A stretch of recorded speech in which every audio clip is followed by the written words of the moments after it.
कुमार स्वामी की जयंती का कार्यक्रम में शाह होंगे शामिल।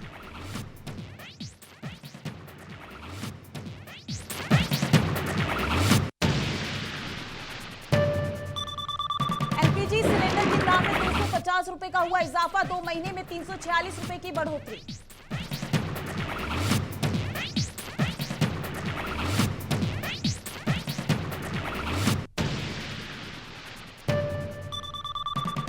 अप्रैल में और बेहाल करेगी दिल्ली एनसीआर की गर्मी, लू पर आईएमडी की चेतावनी, बीमारियां बढ़ेंगी।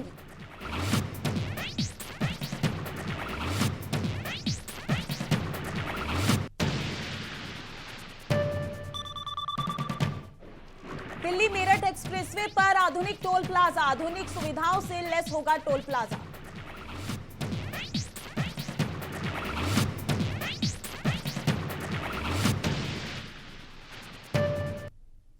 नमस्कार, आप देख रहे हैं संभव टीवी और मैं हूं आपके साथ माधुरी तिवारी।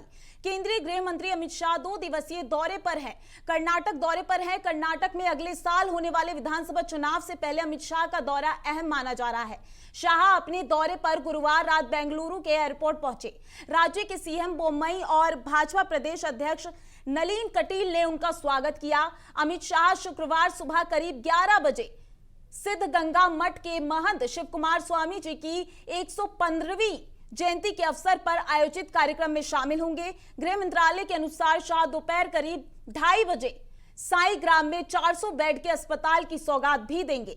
शाह अस्पताल की आधारशिला रखेंगे। शाह शाम करीब 4 बजे बेंगलुरु पैलेस में कर्नाटक राज्य सहकारी सम्मेलन में भी शामिल होंगे। वहीं अमित शाह मुख्यमंत्री बोम्मई के साथ मंत्रिमंडल के विस्तार और बोर्ड एवं निगमों के प्रमुखों के नामों को लेकर चर्चा भी करेंगे।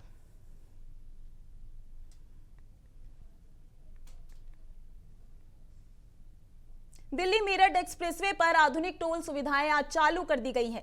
ये टोल प्लाजा पूरी तरह से आधुनिक होगा। जहां से गाड़ियों की एंट्री होगी, वहां सीसीटीवी कैमरे से गाड़ियों के नंबर प्लेट को स्कैन कर लिया जाएगा और उसे एग्जिट पॉइंट पर भेज दिया जाएगा।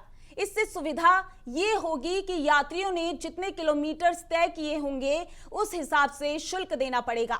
फिलहाल इस मॉडल टोल प्लाजा के रूप में प्रयोग किया जा रहा है। इस टोल प्लाजा की खास बात यह भी है कि ये आधुनिक सुविधाओं से लैस है और यात्रियों के उतने ही पैसे कटेंगे जितना वो ट्रैवल करेंगे। आपको बता दें, सबसे कम टोल शुल्क 25 रुपए रखा गया है। स्टाफ हमारे 100 का स्टाफ रखा है, जिसमें हमने 25 महिलाएं रखी हैं। एज ए महिला सशक्तिकरण को भी हमने हमारी कंपनी ने बढ़ावा दिया है कि महिलाओं को भी आदमियों के बराबर कंधे से कंधा मिला के चलने के लिए अग्रसर हो। और पब्लिक की फैसिलिटी के लिए हमने पब्लिक टॉयलेट्स वगैरह रोड पे दिए हैं और जितना रोड आप यूज करेंगे उतना ही पैसा कटेगा। पहला इंडिया का एक ऐसा टोल बना है, जितना आप रोड यूज करेंगे उतना पैसा आपके टैक्स से।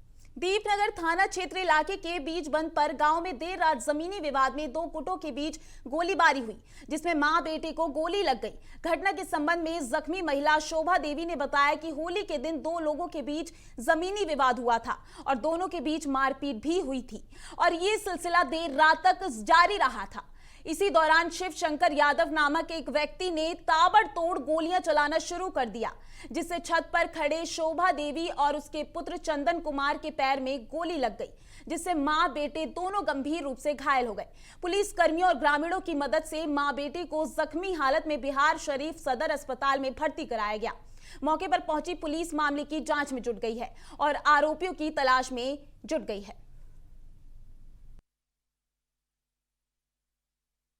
अलीगढ़ में एक विद्युत संवेदक कर्मी का शव संदिग्ध परिस्थितियों में पाया गया है। प्राप्त जानकारी के अनुसार थाना दादो क्षेत्र के गांव भोपाल गढ़ी का निवासी मुकेश का शव संदिग्ध परिस्थितियों में मिला है। बताया जा रहा है कि युवक का नाम मुकेश है और उसकी उम्र 30 वर्ष थी। मुकेश विद्युत उपकेंद्र में संविदा लाइन में कार्यरत था। बताया जा रहा है कि मुकेश ड्यूटी करके अपने घर जा रहा था और अचानक रास्ते में उसकी मौत हो गई।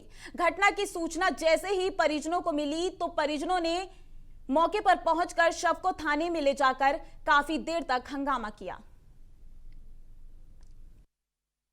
कल मुकेश नाम के एक व्यक्ति की करंट लगने से मृत्यु हो गई थी। उसका हमने पोस्टमार्टम कराया था, जिसमें मृत्यु का कारण करंट आया था। करंट लगने से मृत्यु हुई थी, कार्डियक अरेस्ट हुआ था। तो उसके विरोध में कि परिजनों का आरोप था कि इसकी हत्या हुई है।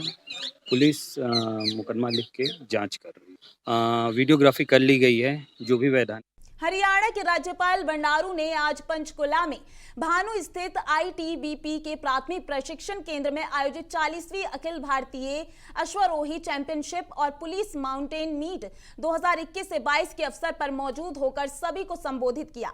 उन्होंने कहा कि देश की आंतरिक सुरक्षा के मामले में भारत तिब्बत सीमा पुलिस ने सदैव अग्रिम मोर्चे पर रहकर काम किया है और जितनी महत्वपूर्ण भूमिका देश की सुरक्षा में निभाई है, उतनी ही खेल के क्षेत्र में अंतर्राष्ट्रीय और राष्ट्रीय स्तर पर खेल प्रतियोगिताओं में देश और अपने बल का नाम रोशन किया है।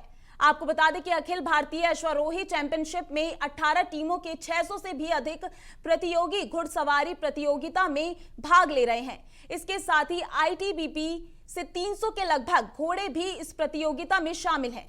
कोरोना के चलते पिछले 2 वर्ष से ये प्रतियोगिता आयोजित नहीं हो पाई थी, लेकिन लंबे अंतराल के बाद इस प्रतियोगिता का इस बार फिर से आयोजन किया गया है।